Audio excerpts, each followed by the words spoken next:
मैं एक ग्रेजुएशन खत्म होते ही घर वालों ने मेरी शादी करा दी। लड़का भी खानदानी रईस था। शादी से पहले हर लड़की के कुछ सपने और अरमान होते हैं। मुझे मेरे सारे सपने धूमिल होते नजर आने लगे। शादी हुई तो समय के साथ मैं माँ भी बन गई। अब मैं 2 बच्चों की माँ हूँ। मेरे दोनों बच्चे शहर के सबसे अच्छे स्कूल में पढ़ते हैं। पति का दिल्ली में बिजनेस है। अभी 2 साल पहले मेरे पति ने ऋषिकेश में अपनी नई फैक्ट्री लगाने के लिए जमीन खरीदी। उसके बाद वहाँ पर कंस्ट्रक्शन का काम शुरू करवा दिया। मुझे वहाँ जाने का मौका नहीं मिला, पर जब सारा काम मुकम्मल हो गया तो मेरे पति मुझे वहाँ लेकर गए। मुझे वहाँ की आबो हवा बहुत अच्छी लगी। हमारी फैक्ट्री लगभग जंगल में ही थी। फैक्ट्री के पास ही एक छोटा सा घर भी मेरे पति ने बनवाया था। घर के पास से ही एक कच्ची पगडंडी नीचे घाटी की तरफ जाती थी, जो एक गांव में पहुंचती थी, मगर गांव बहुत दूर था।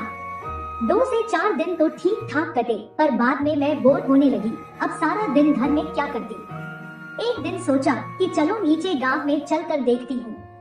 अपने पति को फैक्ट्री भेजने के बाद मैं तैयार होकर कच्ची पगडंडी पे चल पड़ी। थोड़ा सा आगे जाने पर पूरा जंगल शुरू हो गया, बिल्कुल शांत, सिर्फ झींगुर और किसी पंछी के बोलने की आवाज आ रही थी। काफी देर चलने के बाद भी कोई गांव नजर नहीं आया। फिर मेरे भी दिल में थोड़ा डर आया कि इस जंगल में मैं अकेली थी, अगर कोई जंगली जानवर आ जाए तो। फिर ख्याल आया, आज तक अपने बेडरूम के अलावा खुले में प्रकृति की गोद में कभी प्यार नहीं किया। अगर मेरे पति होते और यहाँ मेरे साथ वो सब करते तो कितना मजा आता। इस ख्याल से ही मेरे तन बदन में झुरझुरी सी हो गई। मान लो अगर मेरे पति मुझे यहाँ पर इस सुनसान जंगल में मेरे कपड़े उतार कर ठोकते तो मैं उनका कभी विरोध न करती और खूब मजे से ठुकती। अभी मैं यह सब सोचती सोचती चली जा रही थी कि थोड़ी दूरी पर मैंने एक झोपड़ी देखी। मैं अनायास ही उस झोपड़ी की तरफ बढ़ गई। जब मैं उस झोपड़ी के पास पहुंची तो मुझे लगा जैसे यह किसी साधु की कुटिया है। मैं अंदर गई तो देखा कि अंदर एक साधु बाबा ध्यान में मग्न बैठे हैं। सर पे जूड़ा, बड़ी हुई दाढ़ी, चौड़े कंधे, उम्र करीब 45 से 50 साल। बाल अधपके, सीना भी बालों से भरा हुआ। देखते ही बाबा के लिए मेरे मन में श्रद्धा भर आई। मैंने झुककर बाबा के चरणों में प्रणाम किया। बाबा ने आंखें खोली और मुझे आशीर्वाद दिया। कहो बच्चा, इतनी दूर यहाँ कैसे आई? बाबा ने पूछा। बाबा जी, हमारी फैक्ट्री है यहाँ, वो जो ऊपर सड़क के पास नई बनी है, वो वाली। मैं तो बस गांव की तरफ जा रही थी, रास्ते में आपकी कुटिया देखी तो आपका आशीर्वाद लेने चली आई। मैंने जवाब दिया। अच्छा, क्या बनाते हो फैक्ट्री में? बाबा ने पूछा। जी दवाइयाँ बनाते हैं, बहुत सारी, मैंने कहा। लेकिन मैंने यह भी गौर किया कि बाबा बात करते करते कई बार मेरे स्तनों को भी देख रहे थे। बातचीत के दौरान उन्होंने मेरे सारे बदन का मुआयना कर लिया था। खैर उस दिन तो कोई ज्यादा बात नहीं हुई और मैं थोड़ी देर बाद ही बाबा का आशीर्वाद लेकर वापस आ गई। जंगल में इतनी दूर चलने के बाद भी मुझे साधु बाबा के अलावा कोई भी नहीं दिखा। मैं चाहती थी कोई जवां मर्द मिले तो मैं अपनी बोरियत दूर करने का जुगाड़ ढूंढ लूं, पर इस सुनसान जगह पर कोई नहीं था। फिर मैं भी निराश सी होकर अपने घर को चली गई। रात को पतिदेव ने खूब तसल्ली करवाई, मगर मेरे मन में तो कुछ और ही चल रहा था। अगले दिन सुबह मैं फिर से तैयार होकर जंगल की तरफ चल पड़ी। आज मैंने टी शर्ट और कैपरी पहनी हुई थी। कपड़े स्किन टाइट होने की वजह से मेरे बदन की हर गोलाई बड़ी उभर कर दिख रही थी। मैं वैसे ही घूमती घामती फिर बाबाजी की कुटिया की तरफ चल दी। आज बाबाजी कुटिया में नहीं थे। मैंने कोई आवाज नहीं की, बस बड़ी शांति से घूमते हुए कुटिया के पीछे पहुंच गई। वहाँ बाबा एक छोटा सा लंगोट पहने लकड़ियाँ काट रहे थे।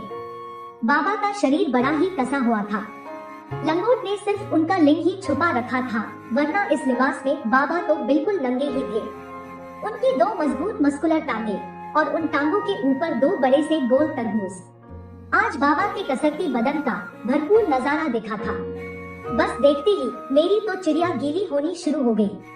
मैंने वैसे ही सोचा कि बाबा इतने बलिष्ठ हैं, अगर कोई कुंवारी कन्या को ये ठोकने लग जाए तो ये तो उसकी बैंड बजा देंगे। कुंवारी क्यों, अगर मेरे को भी ठोके तो मेरी भी तो बैंड बजा देंगे। यह सोचकर मेरे मन में एक विचार आया। मैंने अपनी टी शर्ट के ऊपर के तीनों बटन खोल दिए ताकि मेरा एक बड़ा सा क्लीवेज दिखे। अब आधी छातियां नंगी और आधी टांगे नंगी लेकर अगर मैं बाबा के सामने जाऊं तो हो सकता है कि बाबा की घंटी बज जाए और मैं बाबा जैसे बलिष्ठ और बलवान मर्द का भी सुख भोग सकूं। यह सोचकर मैं बाबा के पास ही चली गई और उन्हें प्रणाम किया। प्रणाम बाबा, मैंने कहा। बाबा मुझे देखकर बिल्कुल भी नहीं सकपकाए, बल्कि बड़े विश्वास से बोले, जीती रहो बच्चा, भगवान तुम्हारा कल्याण करे। बाबा भगवान का पता नहीं, पर आप मेरा कल्याण जरूर कर सकती हैं। मेरे दिल की बात मेरी जुबान पर आ ही गई। अब बाबा थोड़ा चौंके, क्या मतलब बच्चा? बाबा पति पर काम का बोझ बहुत ज्यादा है, वो तो मेरी तरफ बिल्कुल भी ध्यान नहीं देते। काम से आते हैं, खाना खाकर सो जाते हैं और मैं बिस्तर पे तड़पती रहती हूँ। आप बताओ बाबा, मेरे सुंदर रूप में क्या कमी है? मैंने बाबा से कहा। बाबा ने मुझे ऊपर से नीचे तक किसी बड़े ठरकी की तरह घूरा और कहा, तुम तो परमात्मा की एक बहुत ही सुंदर कृति हो। वही तो, इस सुंदर रूप और इस आकर्षक बदन को जब कभी देखे ही ना तो औरत क्या करे? यह कहकर मैंने जानबूझकर रोने का नाटक करना शुरू किया। बाबा बोले, मैं तुम्हें एक जड़ी देता हूँ, अपने पति को देना और फिर देखना। यह कहकर बाबा अंदर झोंपड़ी में चले गए तो मैं भी उनके पीछे पीछे झोंपड़ी के अंदर चली गई। बाबा ने अपन आसन ग्रहण किया और अपने झोले से एक जड़ी बूटी सी निकाली। मैं बिल्कुल बाबा के चरणों के पास नीचे बैठ गई। मैंने उनके पाँव पकड़े और अपना सर उनकी गोद में रख दिया और जानबूझकर रोती रही, जैसे मैं बहुत दुखी हूँ। बाबा ने मेरे सर पे हाथ फेरा और मुझे ढांढस बंधाया। चिंता मत कर बेटी, यह जड़ी बहुत कारगर है, 2 से 3 दिन में ही अपना असर दिखा देगी। बाबा बोले। मुझे लगा कि बाबा चाहते थे कि मैं उनके पाँव छोड़कर उनके सामने ठीक से बैठ जाऊं, पर मैंने बाबा के पाँव नहीं छोड़े। बाबा ने 1-2 बार मेरा सर अपने चरणों से उठाने की कोशिश भी की, मगर मैं नहीं हटी।